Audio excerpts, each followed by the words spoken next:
Olá pessoal, que bom estar por aqui de novo e te encontrar. Esse é o Mundial Telenotícias com uma análise do que mais importante tem acontecido no Brasil e no mundo.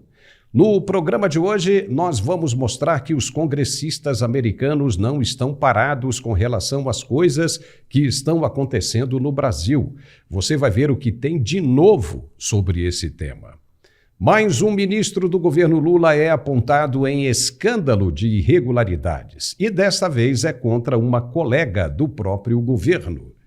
E manifestação de 7 de setembro na Avenida Paulista, em São Paulo, é esperada para bater recorde de público e o motivo é o pedido de impeachment de ministro do Supremo.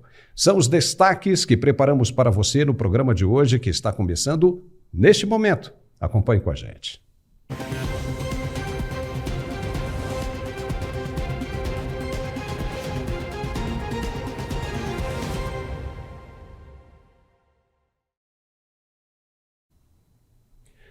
Você lembra do desfile de 7 de setembro do ano passado, quando não apareceu ninguém nas apresentações das Forças Armadas em praça pública pelo país inteiro? Pois é, naquele dia foi a maior vergonha e recado para os militares que deixaram bem claro de que lado estavam, traindo e prendendo o povo humilde que não cometeu crime algum contra o Estado Democrático de Direito. Teve até distribuição pelo Exército de sanduíches e cachorros quentes, com salsicha e tudo mais, para os presentes na esplanada dos ministérios em Brasília, com o objetivo de atrair mais gente e fazer aquela firula toda de que ninguém estava nem aí para o que pregava o governo anterior. Não deu certo. E só apareceram funcionários públicos que foram forçados pelos seus chefes a comparecer ao desfile e ainda balançar bandeirinhas, demonstrando patriotismo e esperança com o Brasil. Tudo uma farsa que foi desmascarada depois, inclusive com drones, sobrevoando a esplanada e mostrando os poucos e míseros gatos pingados que ali havia. Mas ao contrário do que fez o presidente anterior, que lotou as ruas do país inteiro no 7 de setembro, em que ele ainda estava no comando, o feriado na presidência Lula não levou ninguém. Uma vergonha. Pois neste sábado será de novo 7 de setembro. E uma manifestação gigantesca está prevista para a Avenida Paulista, no centro econômico da cidade de São Paulo. Não só ali, mas no país todo, com um objetivo só: pedir de volta a justiça no país e, como consequência, o impeachment do ministro do Supremo. Mas o curioso é o que o governo anda fazendo. De novo, vai tentar esvaziar a manifestação da Paulista, dando a impressão de que o povo está lotando as ruas pelo patriotismo e a aprovação deste governo no feriado da Independência. E a exemplo do que aconteceu no ano passado, saiu a informação de que o Exército estaria convocando os seus militares, os praças, para comparecerem aos desfiles com suas famílias. Eles estariam sendo pressionados pelos comandantes, além de comparecer, ainda a ter de tirar selfies.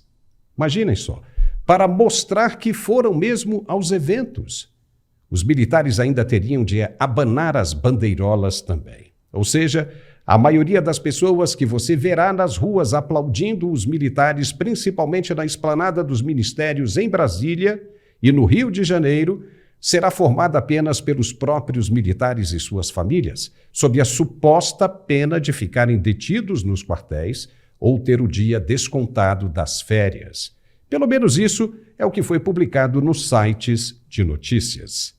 Veja o boletim interno divulgado pelo site Metrópolis e que teria sido produzido pelo comandante militar do Leste. Nele, o oficial diz que os militares que, por algum motivo pessoal, não puderem comparecer aos locais de desfile, deverão solicitar desconto em férias e, comparecendo aos desfiles com suas famílias, serão obrigados a registrar o momento com uma foto no local e enviá-la ao comandante, e que o não cumprimento desta exigência poderá resultar na abertura de um procedimento de apuração de transgressão disciplinar.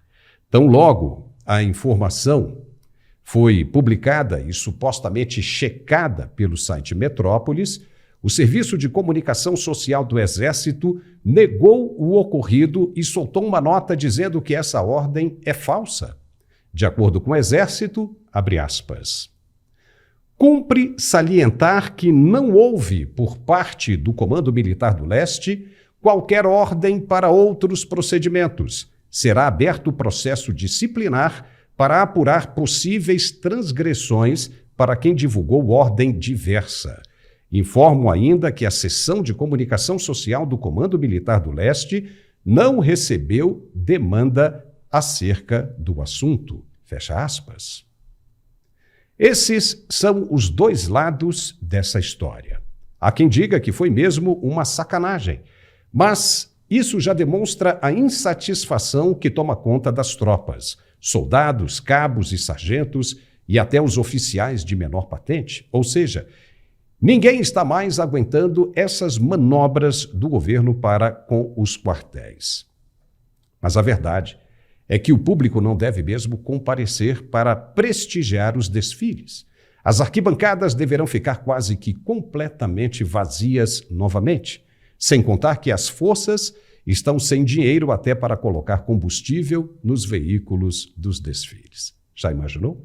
Se conseguirem encher os tanques, terão de vender os quartéis para pagar a conta depois.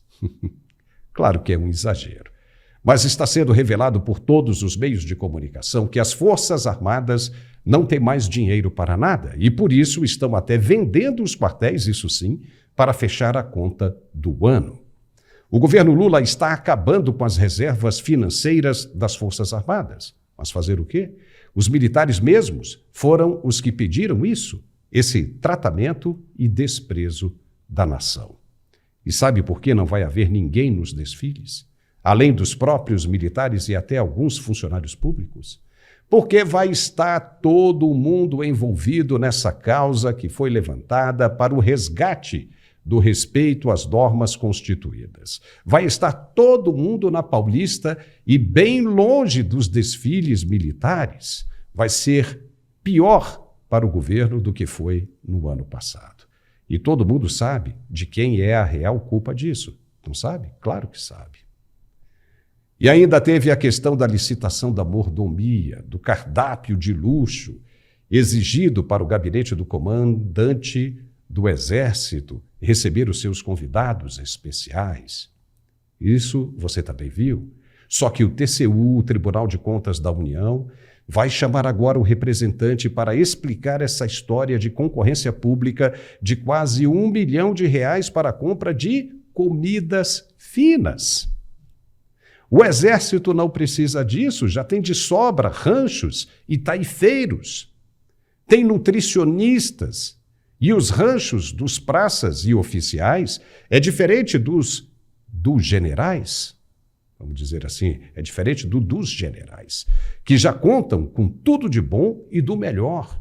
O comandante não precisa de nenhum luxo, contrastando com a realidade dos praças. Não precisa. E é outra vergonha.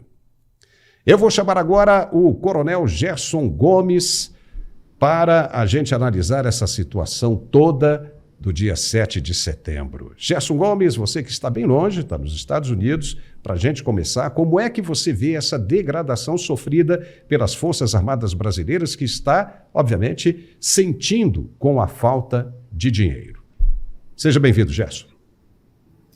Bom, é uma reedição e primeiramente, eu queria fazer alguns comentários sobre todo esse envolvimento das Forças Armadas no desfile cívico-militar. Eu, durante 32 anos da minha vida, participei em todos os postos da carreira, tenente, capitão, major, tenente-coronel, coronel, de desfiles cívico-militares.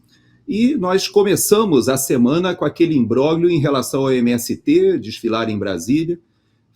Foi uma boa notícia que o governo retrocedeu, porque seria um ato político completamente reprovável, até no âmbito internacional, porque o MST foi à Venezuela e apoia, inclusive, o ditador Nicolás Maduro. Então, seria algo que estava muito difícil de ser engolido ali pela própria estrutura das Forças Armadas, a estrutura militar. Mas o desfile, como eu falei, é cívico-militar. Então, a primeira coisa que a gente tem que lembrar é que quem assiste aos desfiles, e eu já participei de desfiles no Rio de Janeiro, por exemplo, quando eram ali na Presidente Vargas, depois tentou se modificar, voltou para Presidente Vargas, e há anos em que tem bastante gente, outros que tem pouquíssima gente. Porém, nunca eu vi algo como o que aconteceu no ano passado. O desfile militar, ou cívico-militar do 7 de setembro de 2023, ele foi totalmente esvaziado. Quem compareceu, além dos militares, como você falou, que muitos dos quais é uma questão até de disciplina, por quê? Porque o expediente no dia 7 de setembro, na maioria das guarnições, ele é um meio expediente administrativo para alguns, mas ele é um expediente que faz o apoio logístico de todas as tropas que vão para os desfiles, seja nas cidades pequenas, seja nas capitais. Nas capitais, normalmente, eles são presididos pelos governadores de estado. Então, existe a maior autoridade do estado e, por causa disso, os oficiais, e eu várias vezes fui, mesmo quando não desfilava, estava nos desfiles porque fazia parte da minha função. E como brasileiro, qual é a minha posição como brasileiro? Eu posso te dizer que no dia 7 de setembro, a minha atenção e da maioria dos brasileiros, e aí incluindo os militares, familiares dos militares, não só os da reserva, inclusive os do serviço ativo, a maioria estará focada ou estará voltada às manifestações que acontecerão fora do desfile cívico-militar. Nesses desfiles, nós temos escolas que participam, existem cidades, e eu já organizei alguns desses desfiles em cidades do Rio Grande do Sul, por exemplo, onde o comparecimento é muito grande da sociedade, há desfiles de centros de tradições gaúchas, inclusive, toda a cidade se envolve. Este ano, eu ouso afirmar que grande parte das nossas cidades estarão mais voltadas ou preocupadas com as manifestações que vão reverberar no Senado Federal e que devem decidir o destino do nosso país, e nós falaremos sobre isso ainda no programa hoje, que acontecerão na semana que vem, quando será apresentado formalmente mais um pedido de impeachment do ministro Alexandre de Moraes. Esse é o assunto. A nossa independência ou morte, hoje, ela depende muito mais desse tema. Então, só queria fazer uma pequena ressalva. O documento que foi dito, divulgando que os militares estariam sendo levados a comparecerem ao desfile de 7 de setembro, é um documento falso. E é um documento tão falso que qualquer militar, quando vê o documento, eu li o documento e comecei a rir. Por quê? Porque nitidamente é uma brincadeira, é uma gozação que foi feita, obviamente, por algum militar, porque ele tem várias dicas ali para quem é militar, sabe?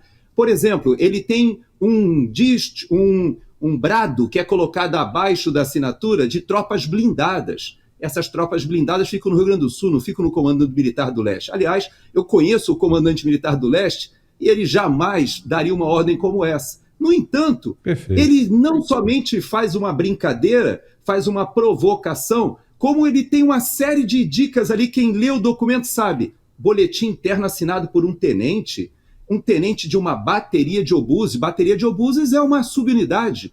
Então, é óbvio que aquilo ali foi uma brincadeira, uma gozação, mas vazou para a imprensa e isso virou matéria jornalística.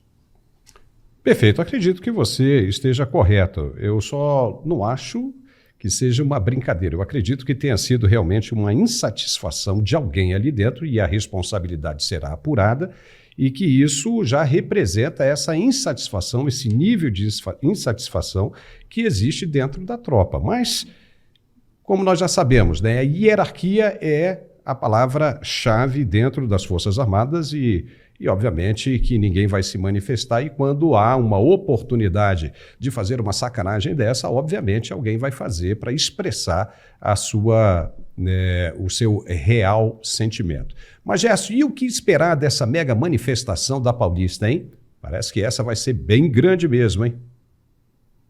É interessante você falar da mega manifestação na Paulista, porque haverá 2 locais com manifestações paralelas, interessantes, que existe o grupo do presidente Bolsonaro, que passará a palavra a alguns parlamentares, mas quem realmente terá a palavra, a voz dos manifestantes, deverá ser o pastor Silas Malafaia, que nós já entrevistamos aqui, inclusive no Mundial Telenotícias. Sim. Nesse caminhão, há uma orientação, uma diretriz do próprio presidente Bolsonaro, do pessoal pegar leve, do pessoal falar sobre abstrações, defesa da democracia, é um dia cívico. E, na verdade, ao Silas Malafaia será dada a oportunidade de se manifestar daquilo que realmente interessa para toda a população nesse 7 de setembro. No outro caminhão, que também haverá uma grande movimentação, esse sim é mais explícito, as convocações estão sendo feitas especificamente e dizem respeito com um foco no impeachment do ministro Alexandre de Moraes. Por que isso? Porque existe, nesse momento, um estado de exceção no país, nós sabemos, existe inclusive a ameaça de a Polícia Federal estar no local para identificar as pessoas, redes sociais estarão sendo monitoradas, e tudo isso já é sintomático do regime que a gente está vivendo. Então, esse 7 de setembro, Paulo, eu posso dizer que se eu tivesse ainda no serviço ativo, eu tenho certeza que eu participaria do desfile, sabendo que minha família, meus amigos, etc., nem iriam lá me assistir no desfile, porque eles já estariam focados ou voltados à real e mais importante manifestação cívica que vai acontecer nesse 7 de setembro.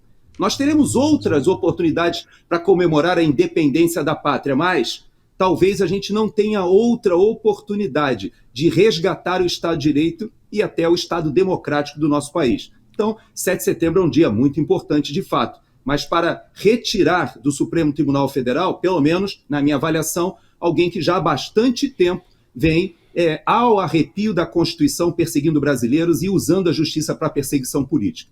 Tá certo. Gerson, nós vamos acompanhar isso bem de perto. Fica por aí que eu já volto com você para a gente abordar outros assuntos bem importantes também. Mas agora preste bem atenção no recado de nosso apoiador para quem enfrenta problemas de falta de ereção firme. O fim de semana está aí e é bom ouvir o que a Tatá Onofre tem a dizer. Vai daí, Tatá.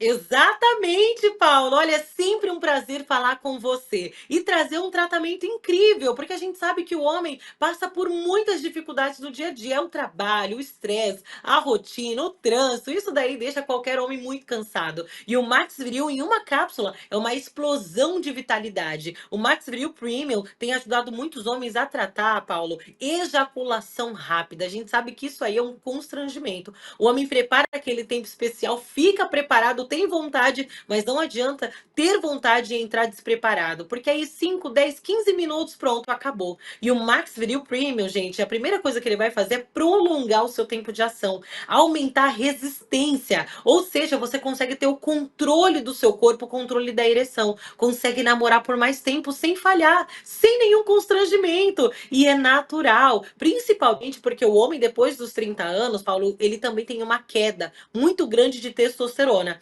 Isso vai influenciar até no seu emocional. Você que está acompanhando o programa, quantas vezes você já não acordou do nada, assim, deprimido, cansado, mesmo depois de dormir? Pois é, não é normal. A testosterona cuida de tudo isso. E o Max Viril Premium estabiliza a sua testosterona. Você que passa por estresse, ansiedade, ele diminui a ansiedade também. E isso vai ajudar muito no seu dia a dia. É uma explosão de vitalidade, traz de volta aquela eletricidade sexual. E o principal, além do controle da ejaculação, você consegue ter mais desempenho, 10 vezes mais potência. Às vezes você acha que não precisa. E aí tomou Max Viril, ele destrava o seu corpo para você atingir o máximo de potência. Ele vai trabalhar cada terminação nervosa, todo o corpo cavernoso. Eu até brinco falando que é a academia ali do Melhor Amigo, porque ele trabalha o fortalecimento muscular. Isso é muito importante. Ele bombeia mais sangue para o órgão genital e isso vai trazer sensação de volume, muito mais desejo. O apetite sexual é incrível e é natural. Faz o seguinte, já anota o seu telefone: 0800 323 0090. Anota o telefone: 0800 323 0090. Salva aí o telefone, tira um print aqui do GC e aproveita, ó. Tomando todos os dias o Max Viril Premium, ele vai melhorar todo o fluxo sanguíneo masculino. Isso é importante para quem tem problemas circulatórios. Ele vai trazer dentro da cápsula aquela dose extra de energia, mais concentração, principalmente para quem sempre, Paulo, promete que precisa tirar aquela academia do papel, precisa fazer um exercício físico para melhorar a saúde, aquele jogo de futebol com os amigos. Pois é, com o nosso Max Viril Premium você tem mais vitalidade, mais vigor, você acorda diferente. E tudo isso de uma forma muito rápida. É tão concentrado e tão forte, ele é tão rápido porque você não precisa tomar todos os dias. Uma cápsula a cada 3 dias é o resultado que você precisa. Não é incrível? Se você quiser tomar todos os dias, pode, mas uma cápsula a cada 3 dias é o suficiente, porque ele é forte, concentrado e ainda tem nanotecnologia. Faz o seguinte, invista em você. Se você ligar agora, presta atenção, ó. 0800 323 0090. Tem desconto, frete grátis e eu vou liberar, atenção, 70% de desconto. Você vai pagar só 30%. 70% de desconto é para você que está acompanhando o programa. Além disso, você vai levar o AirDots, que é o fone sem fio Bluetooth, e vai levar também um smartwatch top de linha, aquele relógio inteligente que você recebe notificação do WhatsApp, você consegue ver ali os batimentos cardíacos, é presente para você. Então não deixa para depois. Max Viril Premium é o aliado do homem para aumentar a potência e o desempenho, e ainda hoje com 2 presentes, hein?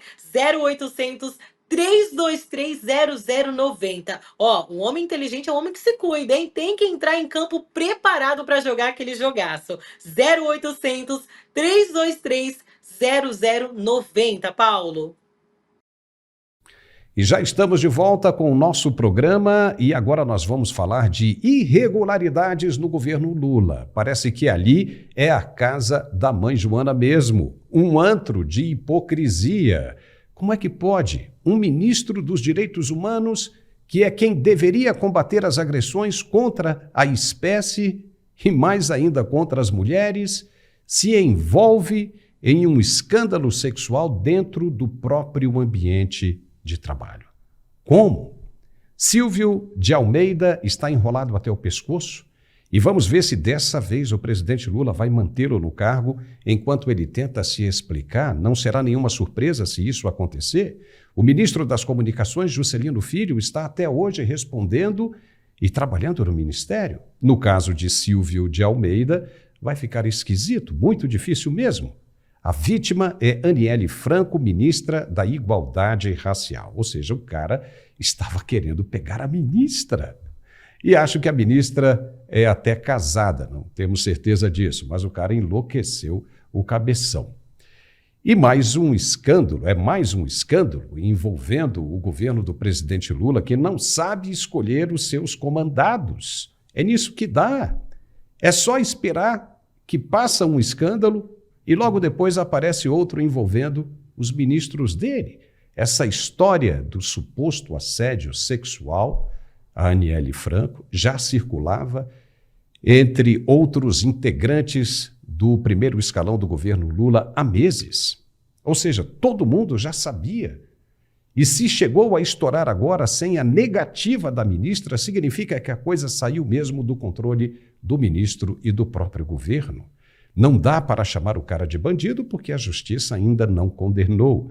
Por enquanto, é apenas uma denúncia, e denúncia séria demais. E se for confirmada, aí sim é um crime. Será mais um ministro acusado de ser criminoso no governo Lula. Então, quando se diz que é um governo cheio de criminosos, não se pode contestar. Se o pessoal já tinha conhecimento disso há muito tempo, inclusive a ministra, por que ela não denunciou? Se tivesse denunciado, tinha evitado que outras mulheres sofressem com as mesmas agressões. Por que não denunciou? Ela também cometeu uma irregularidade. E por que o pessoal do governo não tomou nenhuma ação quando soube? Prevaricou. Um crime previsto no Código Penal e que foi ignorado pelo mais alto escalão do governo Lula. Não pode ficar impune. Isso é muito sério. Todos os envolvidos devem ser responsabilizados. O diretor da Polícia Federal disse que vai abrir um inquérito contra o ministro de Lula. E agora, o que o presidente vai fazer? Vamos debater esse caso aqui com a nossa correspondente Débora Sena e nosso comentarista Gerson Gomes. Débora, seja muito bem-vinda. O Gerson já está conosco desde o início do programa e eu gostaria de começar com você. Como é que essa história dos integrantes do governo já sabiam né, com antecedência dessas práticas do ministro. Seja bem-vindo, Débora. Pois é, Paulo, a gestão do ministro Silvio de Almeida é marcada por muitas polêmicas e a gente pode acompanhar também, depois de toda a explosão polêmica dessas denúncias, que os desdobramentos são tão complexos quanto, né? A gente pode observar, por exemplo, ali na base do governo Lula no Congresso Nacional, que depois que o presidente surgiu na manhã de hoje dizendo que quem comete assédio não vai ficar no governo, a gente teve ali a base de senadores se posicionando já em favor da Aniele Franco e pedindo investigações por conta das denúncias que são sérias, né? Investigações aprofundadas a respeito desses assuntos. Então a gente vê que o ministro Silvio de Almeida está mesmo isolado e que a tendência é que a Aniele seja acolhida pela base do governo Lula, enquanto o ministro vai mesmo ali perdendo a sua força. Paulo, agora é interessante também frisar essas informações de bastidores, né, que vão ocorrendo aí ao longo de que esse assunto vai ganhando protagonismo. Nós recebemos, por exemplo, prints de servidores ali no escopo do Ministério do no Ministério dos Direitos Humanos, pedindo apoio ao ministro, ou seja, coagindo colegas a se manifestarem, registrarem o seu nome, registrarem os cargos que integram. Então essa conversa, essa história toda em torno do Silvio Almeida só piora. Uau, então peraí. Circulou então um formulário pedindo apoio ao ministro, ou seja, circulou entre os outros ministérios, dentro do próprio ministério, com nome e identificação completa para apoio do ministro? Exatamente, a informação é exatamente essa.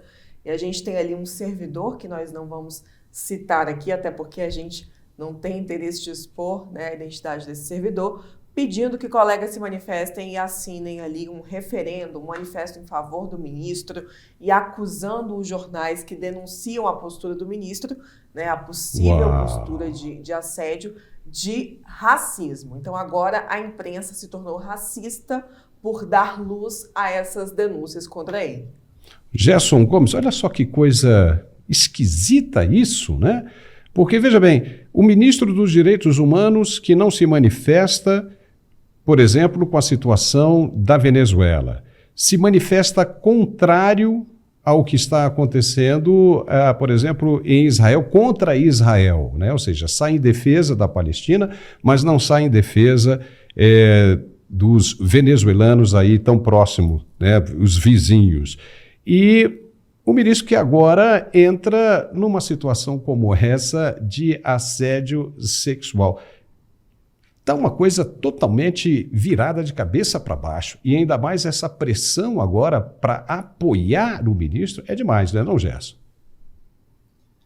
É demais, e o argumento, ele é um argumento que, infelizmente, ele é um argumento da hipocrisia e do contrassenso que é típico já de vários dos ministérios, não é só esse ministério. Veja que o ministro ligado à área de comunicações, ele fomenta justamente a censura. E no contrassenso desse ministro, que agora evoca a questão racial, o que é um absurdo, o que eu tenho a dizer é que nem sei realmente se essas acusações são verdadeiras ou não, mas uma coisa eu já posso te dizer. Muito mais importante que a cor da pele é justamente a sua moral, a sua ética. Você deve ter um procedimento, na minha avaliação, que sustente, inclusive, a sua nomeação como ministro dessa pasta. Eu vou lembrar, você está falando de Israel e da Venezuela, mas, para mim, onde foi que acendeu a luz amarela e eu passei a olhar esse ministro com bastante cuidado e ressalva? Foi na terça-feira, ou seja, na segunda-feira, dia 20, se eu não me engano, logo depois da morte do banho de sol na Papuda, que o Clériston faleceu, o ministro ele compareceu a uma cerimônia na terça-feira, dia 21, e veja que essa cerimônia era uma cerimônia de condecoração do Instituto Rio Branco, na qual ele foi condecorado ao lado do Alexandre de Moraes. Os dois, ou seja, o juiz que mantinha o Clériston preso e que foi responsável pela morte do Clériston, um perseguido e um preso político, e o ministro dos Direitos Humanos, ambos lado a lado sendo condecorados, e ninguém falou nada sobre o Clériston, sobre o Clesão. Nesse dia, eu fiquei perplexo, porque no mesmo momento em que a família do Clesão estava lá na Papuda para reconhecer o corpo, esse ministro estava sendo condecorado pelo Lula junto com o Alexandre de Moraes, o algoz. Então, ali eu passei a perceber que esse ministro deveria ser olhado com bastante ressalva. E agora parece que vem à tona mais uma acusação. Soube também de fontes aí em Brasília que, na verdade, isso já era do conhecimento do governo há mais de 15 dias e que eles estavam administrando a situação, vendo como fariam para encarar essa situação, porque não somente já era do conhecimento, como sabia-se que haveria um desgaste muito grande. Tudo leva a crer que o ministro, esse, será afastado, ao contrário de outros ligados a partidos políticos que são entregues nos ministérios de porteira fechada para a sustentação política. Esse, como é um ministro ideológico, eu creio que ele vai dançar. A gente está aqui tomando um maior cuidado ao falar sobre esse assunto, porque essas denúncias não foram ainda comprovadas, né? Ou seja, o ministro terá a sua possibilidade, a sua chance de explicar tudo isso. Mas como dissemos, a Polícia Federal vai abrir um inquérito para apurar isso aí. E a situação pode ficar extremamente complicada. Mas eu vou além. Se essa denúncia se sustentar, a ministra também errou. Ela errou porque ela sabia e ficou calada. Uma vez ficando calada, ela permite que outras mulheres também sofram. E se ela é uma ministra de uma inclusão, né, racial, que também tem afinidades com direitos humanos, ela não deveria ter feito isso, porque se ela sabia e não falou nada, ela prevaricou. E mais ainda, se as altas esferas do Planalto, como está sendo dito, realmente sabiam e também não fizeram absolutamente nada, precisam ser identificadas porque também prevaricaram. Débora, a gente ficou sabendo que as conversas eram de que o ministro realmente não se sustentaria, exatamente como o Gerson está falando agora, por ele não ser um indicado político. Você acredita que ele deva cair? Porque a ideia era, até o final do dia dessa sexta-feira, o presidente Lula iria dispensá-lo. Você acredita nisso? Ouviu alguma coisa nesse sentido? Olha, Paulo, na minha avaliação, o que está acontecendo, a implosão que ocorre dentro do Palácio do Planalto é para que o ministro peça exoneração. Então, o Lula não quer bancar esse desgaste, até porque ele começou o governo dizendo que existem pessoas que são insubstituíveis. Então, ele tinha ali os seus protegidos. Silvio de Almeida, muito embora desgastado pela oposição no Congresso Nacional, era um desses nomes. E aí eu vejo que, diante da pressão que partidos começam a fazer, já de olho no Ministério, o presidente vai sim ali articular com a sua base, com a cúpula do Planalto, para que Silvio de Almeida peça a exoneração. Essa é a avaliação que eu faço.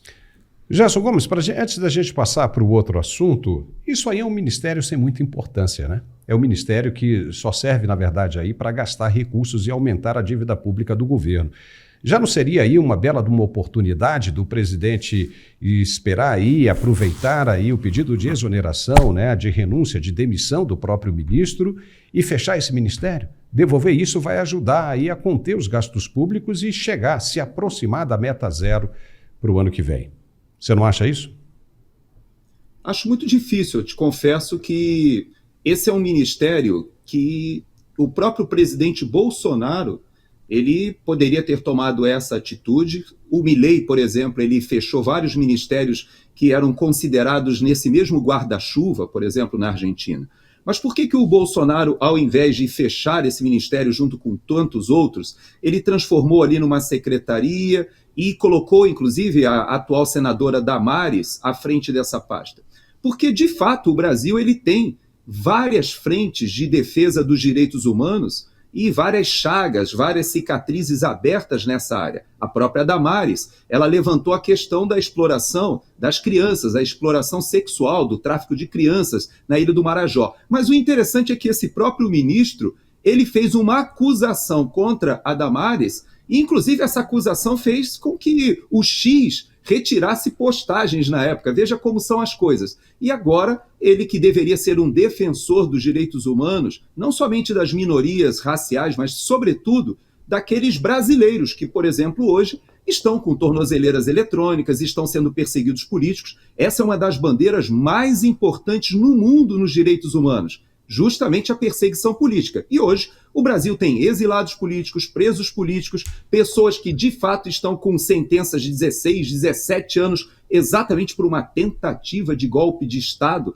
que é um crime eminentemente político. Ou seja, nós temos hoje uma situação no Brasil anômala, e eu não creio que o presidente Lula vá fechar esse ministério. Deve encontrar uma outra pessoa, talvez ligada aos movimentos mais religiosos, à Igreja Católica, ou talvez colocar alguém ali com um perfil mais pacificador. Porém, eu não acredito. Seria uma boa medida de contenção de despesa, mas, Paulo, não acredito que ele vá nessa direção.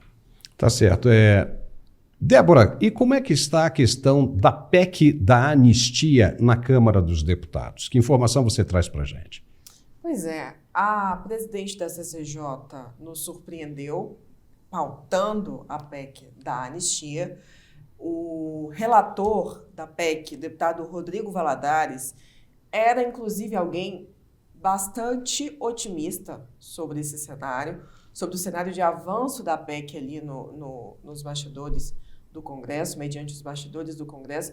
Mas a última vez que eu conversei com o Rodrigo Valadares sobre essa PEC, ele estava um pouquinho desanimado, confesso para vocês, que ele dizia assim, olha, eu vou conversar com o Arthur Lira e se ele me apoiar, a gente avança com a proposição. Senão, não vejo muito sentido de estar aí fazendo esse tipo de pleito sozinho, sem apoio. E aí a gente viu que a gestão da Carol Detone deu fôlego, né, para essas pautas que estavam ali meio sem rumo, paradas na gaveta da CCJ. Então, a gente vê agora que entrou na pauta, voltou ao cenário de protagonismo. Acredito que na CCJ vai prosperar, até porque a gente já tem aquele termômetro da votação que ocorreu na última semana. A oposição conseguiu segurar muito bem as suas pautas, conseguiu vencer o governo toda vez que teve requerimento de retirada de pauta. Agora é aguardar para ver como é que vai andar essa questão com relação à vontade do Arthur Lira, né? Porque a gente sabe que ele anda conversando bastante com o presidente Lula. E eu estou sabendo, inclusive, eu vou deixar você dar essa notícia, pode ficar tranquilo. Você tem uma informação aí de bastidor também sobre essa costura que Lira anda fazendo em relação ao seu futuro, né, com o Palácio do Planalto. Eu vou pedir você para comentar daqui a pouquinho o que nós vamos passar. Hoje a gente tem uma informaçãozinha aí quente para colocar. Gerson, mas o que você acha? Você acha que com essa manifestação do dia 7 de setembro, esses políticos e até mesmo Arthur Lira podem se sensibilizar e colocar essa PEC para andar?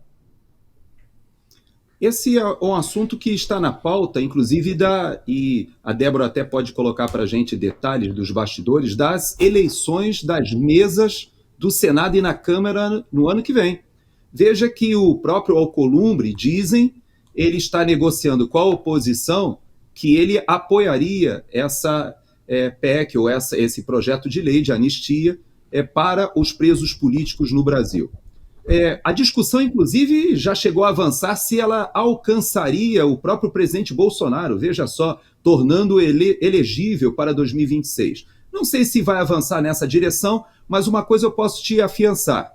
Eu tenho contato com familiares do 8 e do 9 de janeiro, presos políticos, e muito sofrimento, viu, Paulo? Nós temos hoje quase 400 brasileiros no exílio, e essas famílias separadas estão passando por grande dificuldade. Nós temos brasileiros hoje que estão presos em vários locais do país, ainda naqueles inquéritos do dia 9 de janeiro, ou seja, brasileiros que nem deveriam estar mais com tornozeleiras eletrônicas, mas que seguem porque não fizeram o acordo de não persecução penal que a PGR pressiona. Veja que nesse acordo tem, inclusive, uma doutrinação, algo parecido com os estados socialistas, antigos, comunistas, porque você tem que assistir aulas de reeducação política para você não ser alcançado com uma pena que priva a liberdade. Mas veja que essas pessoas do dia 9, por exemplo, que estavam ali acampadas, algumas nem foram na Praça dos Três Poderes, ainda estão com tornozeleira eletrônica, impedidas de estar nas redes sociais, sendo obrigadas a se submeterem a tudo isso. Então, eu creio sim que essa talvez seja a principal pauta hoje de pacificação no país. Enquanto nós não resolvermos essa chaga dos presos políticos, dos exilados políticos, das famílias que estão sofrendo a perseguição política, nós não resolveremos até mesmo um ambiente democrático para avançar pautas importantes no Congresso Nacional. Então, eu espero que a Carol Detoni consiga avançar com essa pauta e que isso vá para o Senado e que seja recebido lá, talvez, pelo próximo presidente do Senado. Não sabemos quem vai ser. O jurista, e muito querido por todos nós, Ives Gandra Martins, já deu a solução, né? Anistia todo mundo, resolve esse problema, vira essa página e vamos para frente que a coisa vai andar. Mas o problema todo aí é que os caras acham, como você disse, que beneficiando aí essas pessoas aí do 8 de janeiro vão acabar beneficiando também o alvo deles, né? O principal alvo de tudo isso aí, que é o ex-presidente Jair Bolsonaro. Mas agora vamos dar a notícia que a Débora estava ali, já deu um spoiler rapidinho, mas a gente vai tocar nesse assunto. É que chegou uma informação muito quente de uma fonte, né, muito top, né, extremamente incrível. Muito top, agora você foi bem tiozão de churrasco. Tiozão de churrasco é boa, né? Mas que tanto o presidente do Senado, Rodrigo Pacheco, quanto da Câmara, Arthur Lira, os dois vão se tornar ministros do governo Lula. Veja bem, tendo isso como certo, nós sabemos qual é a intenção do presidente Rodrigo Pacheco, né, que era de ascender ao Supremo Tribunal Federal. Só que não existe mais espaço para ele ser indicado pelo presidente Lula ao Supremo Tribunal Federal. Ele assumiria um ministério que não fosse o da Justiça, porque o da Justiça continuaria com o ministro Ricardo Lewandowski, mas entraria numa lista, né? Ou seja, uma ponta de lança ali para, na primeira oportunidade, cair para dentro do STF. Isso já está certo, segundo essa fonte. O problema é que o ministro decano do STF é Gilmar Mendes, que está com cerca de 68 anos, se eu não me engano. Para uma aposentadoria compulsória, ele teria que ter 75 anos de idade. Ou seja, até 2026, o presidente Lula não pode mais indicar nenhum ministro para o Supremo Tribunal Federal. Então, qual seria a chance de Rodrigo Pacheco entrar no Supremo Tribunal Federal? Só se acontecesse, de novo, uma catástrofe como aquela que aconteceu com o ministro Teori Zavascki. Débora Sena, o que você tem ouvido também a esse respeito? Olha, Paulo, eu acho que a gente precisa agora, de fato, analisar como é que vai ficar a situação do Congresso Nacional em relação ao depois do dia 7 de setembro. Acho que isso é que vai ser determinante para como é que vai lidar ali o relacionamento entre os poderes. Acho que a gente tem ali um jogo de morde e assopra muito grande e eu acho que a população fica ali de fora tentando desvendar um pouco desse jogo, mas a verdade é que existe uma trava, né, sobre a questão do impeachment do ministro Alexandre de Moraes, com relação à postura do presidente Rodrigo Pacheco. Isso é público, isso é notório, tem sido repetido, né? Agora, a gente não consegue ainda determinar como é que isso vai ser num futuro ali dentro do Congresso Nacional. Até porque eu disse aqui que já nem se discute quem é que vai ser o próximo presidente do Senado. Davi Alcolumbre é o nome unânime quando você conversa com a oposição, quando você conversa com a base governista. Na Câmara, a gente tem uma discussão muito grande em torno desse assunto. Temos dois nomes fortes aí, Elmar Nascimento de um lado, Hugo Mota de outro, mas Davi Alcolumbre será, segundo os bastidores, os corredores do Congresso Nacional, o próximo presidente do Senado. E aí, a gente ainda não tem na mesa de negociações o assunto impeachment do ministro Alexandre de Moraes. Como você bem frisou aqui na sua informação rica de bastidor, a gente tem aí, muito provavelmente, o presidente Arthur Lira, o presidente Rodrigo Pacheco, embarcando no governo Lula, o que deve sim comprometer a sua própria postura em relação a esse tema, não é? Não acredito que a gente vai ter uma resposta muito pontual até o começo do próximo ano, mas eu acredito sim que o próximo presidente do Senado, o próximo presidente da Câmara vai ter que fazer uma costura, vai ter que fazer um acordo, vai ter que fazer um compromisso e dizer, afinal de contas, se é a favor ou não do impeachment do ministro Alexandre de Moraes. Gerson, isso aí vai ficar um pouco complicado, né? Arthur Lira e Rodrigo Pacheco no governo Lula, eles estão ficando cada vez, né, mais difíceis, né, de serem aceitos pelo povo brasileiro. Então eles sabem que a situação deles de governo vai até 2026, quando o presidente Lula fica no mandato. Depois, ninguém sabe o que vai acontecer. O que você acha dessa possibilidade de Rodrigo Pacheco e Arthur Lira dentro do governo Lula? É uma possibilidade muito ligada ao movimento, por exemplo, que aconteceu com a troca de cadeiras entre o Flávio Dino e o Lewandowski, por exemplo. Você percebe que o governo Lula ele tem uma estratégia de tentar se manter no poder ligado a esses diversos grupos que controlam realmente o Estado brasileiro.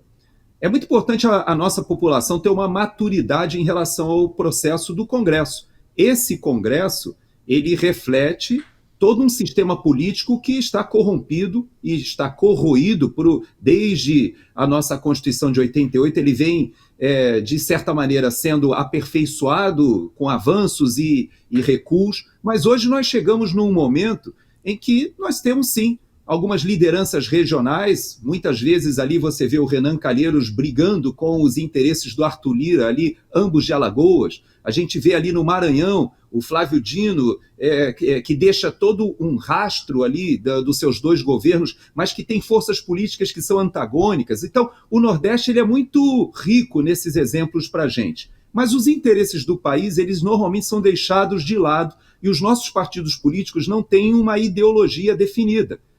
Particularmente o que a gente rotulou e estigmatizou como centrão no país é realmente esse grupo que governa. Não é o PT inclusive tem minoria, não é, inclusive, você olhar os senadores que já se posicionaram pelo impeachment do Alexandre de Moraes, você vai perceber que hoje nós temos o número atualizado, 30 senadores já se posicionaram, e 16 só se posicionaram contra. E se você for olhar ali naqueles 16, são basicamente do partido PT, alguns do PDT e alguns do PSB. Ou seja, o que seria a esquerda, ou aquilo que a gente considera esquerda. Mas os 30 que são a favor do impeachment e os 35 que estão em cima do muro, se você olhar ali, nós temos União Brasil, PMDB, PSDB, tem vários partidos que você olha e não sabe, hoje você não tem como definir se são partidos de centro-direita, centro-esquerda, ou se são do centrão, mas esses estão ali defendendo os seus interesses. O Arthur Lira e o presidente do Senado são conhecidos por essas articulações prévias. O próprio presidente do Senado foi deputado federal, ele conhece todas essas artimanhas e o pior, ele foi um advogado que já traz um passado na defesa de vários na área criminal, ele sabe os meandros que acontecem nas Supremas Cortes em Brasília. Então, é alguém que vai se posicionar, vai se defender, sabe que eleitoralmente ele não deve ser eleito nem para síndico do condomínio, se é que ele tem algum condomínio. Então, ele tem que achar outro local. E da mesma forma, o Lira. O Lira hoje ele estava bem articulado com o União Brasil, ele tinha ali chance de colocar o seu candidato, isso parece que já começa a se movimentar, a Débora deve nos atualizar isso depois do 7 de setembro, como é que vai ficar isso, mas eu concordo com ela.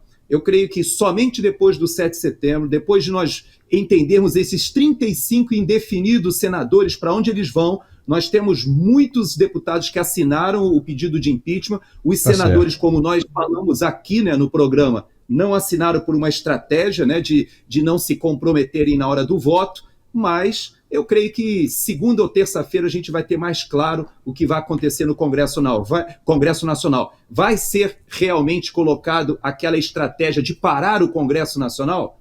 Vamos ver o que vai acontecer semana que vem. Pelo menos a deputada Bia Kicis confirmou que vai. Gente, a gente vai ficar por aqui com esse bate-papo. A gente agradece a Débora por mais esse momento, né, trazendo para a gente os bastidores do Congresso Nacional. O Gerson continua com a gente por mais um bloco. Deixa só eu falar uma coisinha. Sim, claro. Só uma percepção, uma avaliação sobre essa questão da obstrução. Como você bem frisou, a deputada Bia Kicis bancou ali por parte da Câmara que vai acontecer. Então, segundo a informação que a líder da minoria, a deputada Bia Kicis, nos passou, vai haver sim obstrução. Eu não vejo o Senado disposto a bancar este mesmo movimento. Até eu achei constrangedora, viu, Paulo? A cena, nós estávamos ali em coletiva de imprensa e foi questionado o líder da oposição no Senado, o senador Marcos Rogério, se os senadores também fariam adesão a essa paralisação dos trabalhos, e ele não quis dar uma resposta, disse que isso é assunto para depois, que depois eles vão sentar e fazer essa deliberação. Tá, isso nós vamos ver depois do dia 7 de setembro, né? Depois dessa manifestação toda, vamos ver se essa turma vai continuar pensando do mesmo jeito, porque depois dessas eleições agora de outubro, nós temos apenas mais 2 anos, e eu acho que em 2 anos é muito pouco tempo para a turma esquecer quem é que ficou de fora e quem é que está dentro do interesse da população brasileira. Mas, Débora, muitíssimo obrigado, valeu demais, né? Tiozão, né? Essa que ficou legal, né? Você me desculpa a brincadeira, é porque eu estou bem à vontade aqui. Claro. Meu cabelo já cobriu o microfone já caiu, então tá tudo certo. Então eu não posso passar essa vergonha sozinha, né, Paulo? Você vai me desculpando aí. Tá muito bom, obrigado. Obrigada, Coronel. Até logo, gente. Tá legal, valeu, tchau. E agora a gente tem um outro recado também bem especial de nosso apoiador para quem sofre de dores pelo corpo inteiro. O recado é do Andrei Andrade, que já está na linha com a gente. Vai daí, Andrei. Eu quero falar para vocês que eu fiquei tão feliz comprando esse medicamento articular para minha mãe tomar, para fazer esse tratamento, que eu resolvi colocar no grupo o articular, que eu agendei como remédio para dor, né? Pessoa que necessitar, comprar também, porque vale a pena, viu? Minha mãe tá boinha, minha mãe não fazia mais nada, sentindo dor nos ossos, para tudo quanto era lugar. Minha mãe tá lavando roupa agora, minha mãe tá limpando casa, minha mãe tá uma bênção, uma senhora já com 87 anos de idade, tá fazendo de tudo dentro de casa, porque tá tomando esse medicamento. Olá, Paulo, é um prazer estar aqui mais uma vez para relatar, reforçar e frisar a importância desse produto maravilhoso, gente. Você acabou de ouvir mais um depoimento de uma pessoa que sofria com dor, incluiu o articular aqui no seu dia a dia e passou a não sofrer mais. E é isso o que ele faz com todas as pessoas, gente. É o único produto no Brasil capaz de acabar com todas as dores a partir da primeira semana de uso. Não é exagero, isso acontece, gente, porque ele tem uma alta concentração de condroitina, magnésio, cúrcuma, vitamina D, cartilagem C2 e o melhor de tudo, gente, ele tem o ácido hialurônico ortopédico. Para quem não sabe, gente, o ácido hialurônico é uma única substância que consegue recuperar, restaurar toda a cartilagem que foi perdida. Vou dar um exemplo. O joelho desgastou a cartilagem, tá batendo osso com osso, a coluna também tá raspando osso com osso, daquele estralo, e aí você vai no ortopedista, faz a ressonância, descobre o desgaste, ele vai te dar 2 soluções. Primeiro, cirurgia, que hoje não é recomendado. Tem erro médico, tem questão de pós-operatório, tem questão que você fica afastado. Então, para quem trabalha todo dia, para quem não pode ficar parado, não dá para você optar por uma cirurgia correndo o risco ainda de pegar um profissional que não está nos melhores dias e aí você sofrer consequências. Então, a outra solução que hoje é a melhor solução é ácido hialurônico. E a clínica de ortopedia injeta a famosa infiltração. Só que, gente, esse tratamento com infiltração é um absurdo de caro. Tem lugares aí que chega até R$3.000 cada aplicação, sabendo que uma só não dá resultado. Tem que ser no mínimo 5 para poder dar o resultado que precisa. Então, gente, é tratamento que é muito caro. Fora o preço alto, também dói na pele, né? Porque é um tratamento totalmente invasivo, né? Uma agulha muito grande, muito grossa que acaba infiltrando, né? E aí dá aquela dor terrível. Então você passa dor e ainda paga caro por isso. É por isso que o articular que é o melhor tratamento, porque esse mesmo ácido hialurônico que está presente nas infiltrações está dentro do tratamento e é por isso que ele é hoje o melhor ortopédico do Brasil. Por isso, gente, uma semaninha de uso, você vai conseguir subir, descer escada, abaixar, levantar, pegar peso, trabalhar sem sentir dor nenhuma, porque ninguém merece, né, gente? Trabalhar sentindo dor, ficar em casa sentindo dor, quando chega em casa cansado, cansada, né, quer descansar, não consegue dormir direito, porque, né, o joelho, a coluna, o braço, o ombro tá travado, e aí você acaba não dormindo direito, automaticamente não descansa, o estresse é maior, e aí você perde a qualidade de vida. É por isso que o Articular vai transformar a sua vida, assim como está fazendo com todo mundo. Então você que está me ouvindo, que está sofrendo com artrite, artrose, bursite, tendinite, fibromialgia, hérnia de disco, bico de papagaio, você que tem LER. Sabe o que é LER? Lesão pelo esforço repetitivo. Pessoas que trabalham fazendo o mesmo movimento todo dia. Gente, isso dá uma inflamação terrível e é difícil de tirar. Mas com o Articular, tudo isso acontece a partir da primeira semana de uso. Já pega um papel e caneta, porque hoje a promoção tá incrível, gente. As primeiras ligações, os primeiros telespectadores que ligarem a partir de hoje vão ganhar até 70% de desconto, gente, até 70%. Então, gente, pega o seu telefone, chega de sofrimento, chega de gastar dinheiro com medicação de farmácia, tomando e não tendo resultado, e ligue agora para o 0800 591 4391.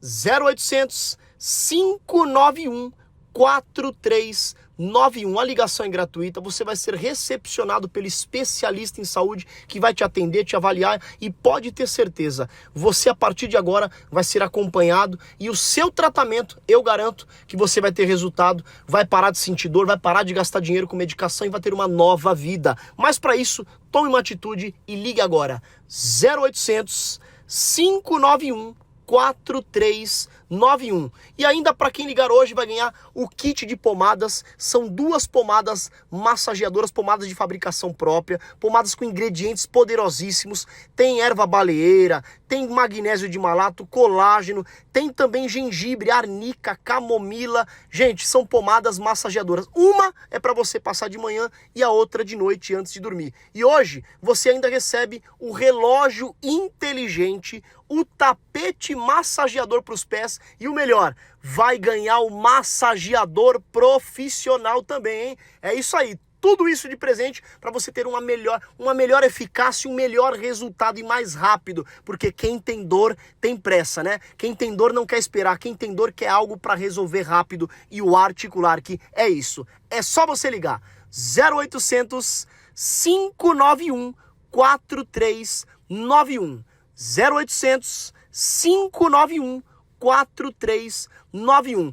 E para finalizar, o telespectador que ligar agora vai receber tudo isso em casa, não paga para receber, a entrega é muito rápida, eu coloco para você com entrega expressa para chegar o mais rápido e você ter o tratamento em casa já agora para você tratar e acabar com essa dor. E o melhor, pagamento só pro finalzinho do mês que vem, então aproveita e liga 0800 591 4391, Paulo!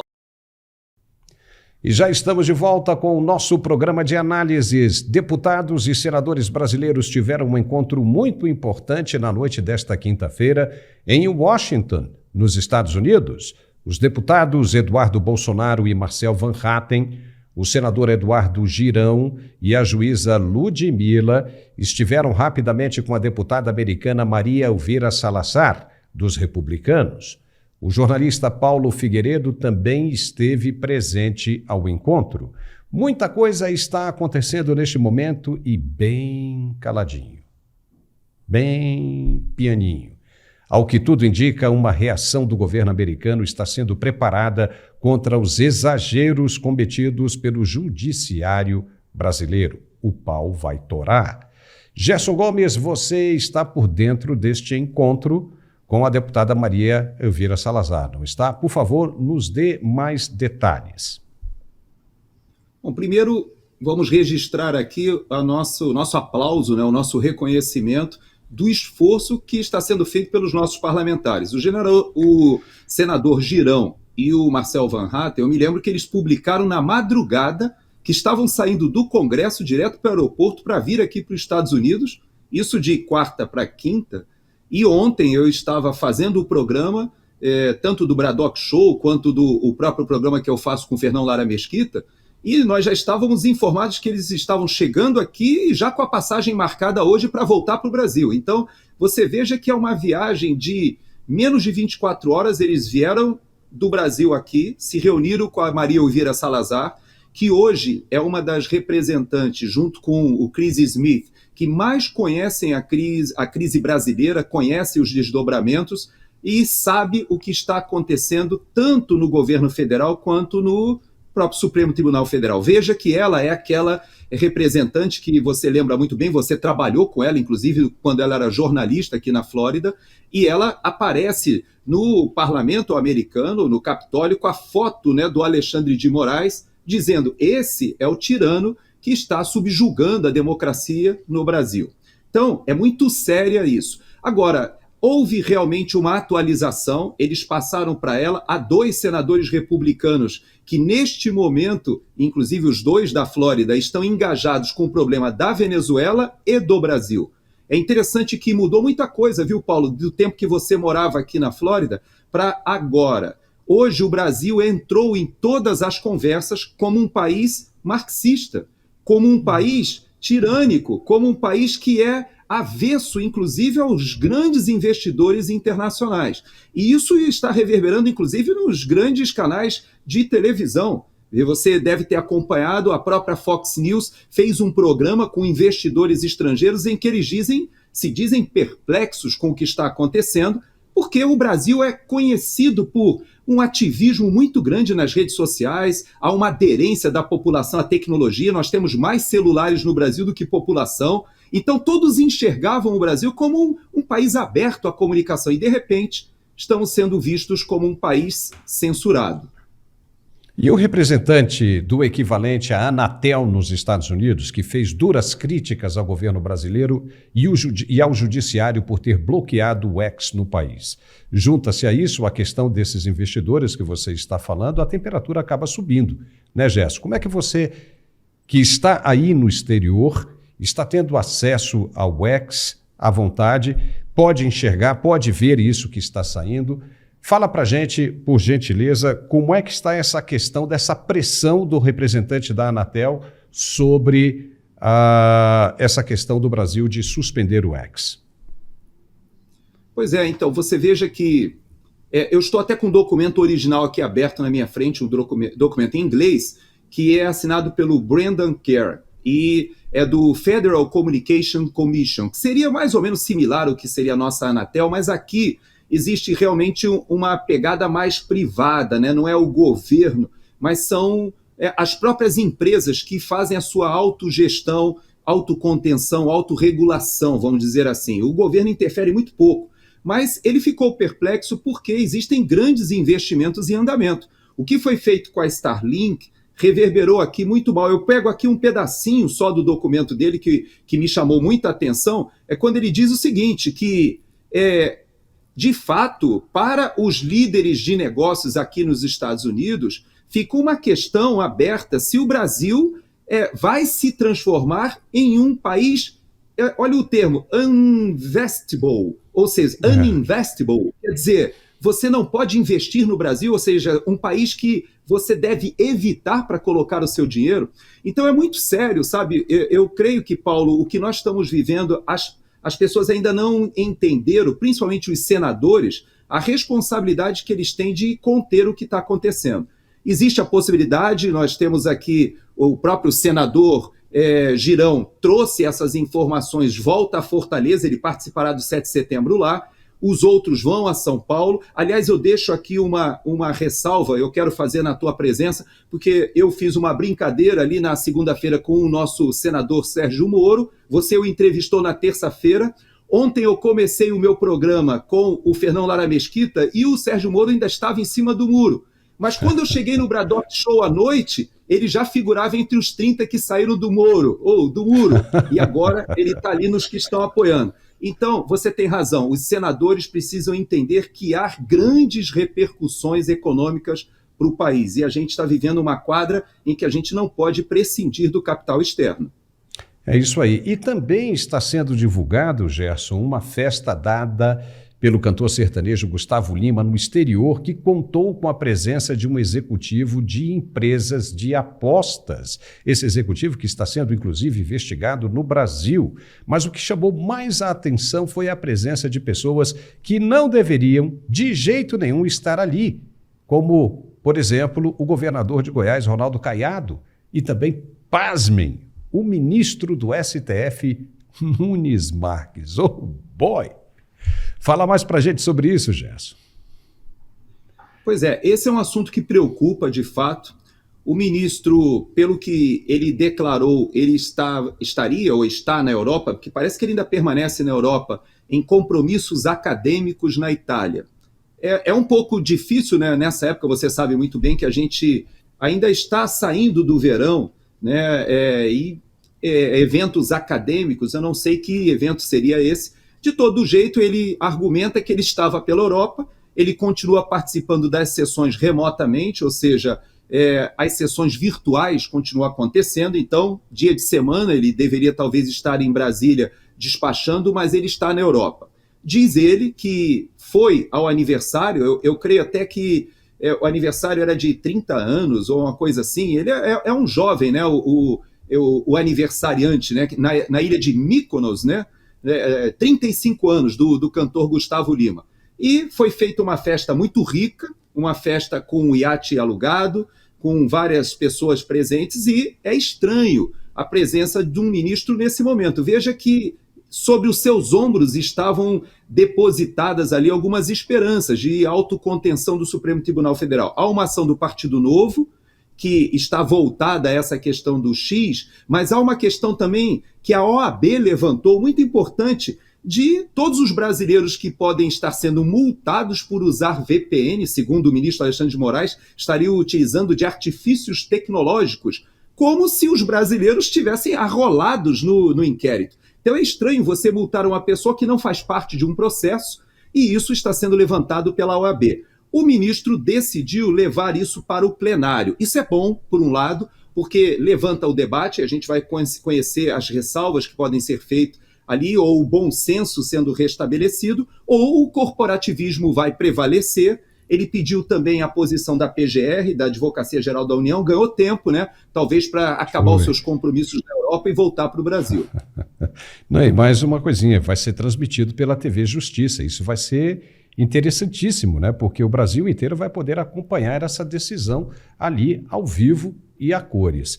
Gerson, chegamos ao final desse nosso programa de hoje. Muito obrigado pelos seus esclarecimentos e participação, como sempre, magnífica. Nos vemos de novo na segunda-feira, hein? Um bom fim de semana e vamos ficar de olho no que está acontecendo aí. Qualquer coisa, a gente volta antes.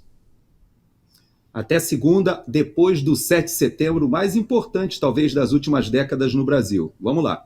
Com toda certeza. Até segunda, então. Tchau. E nós ficamos hoje por aqui também. E se você gostou do nosso programa, já sabe, nos dê um like e se inscreva, por favor. Precisamos aumentar o número de inscritos. Um forte abraço, muito obrigado por tudo, um excelente fim de semana e nos vemos de novo na segunda-feira, se Deus quiser. Até lá.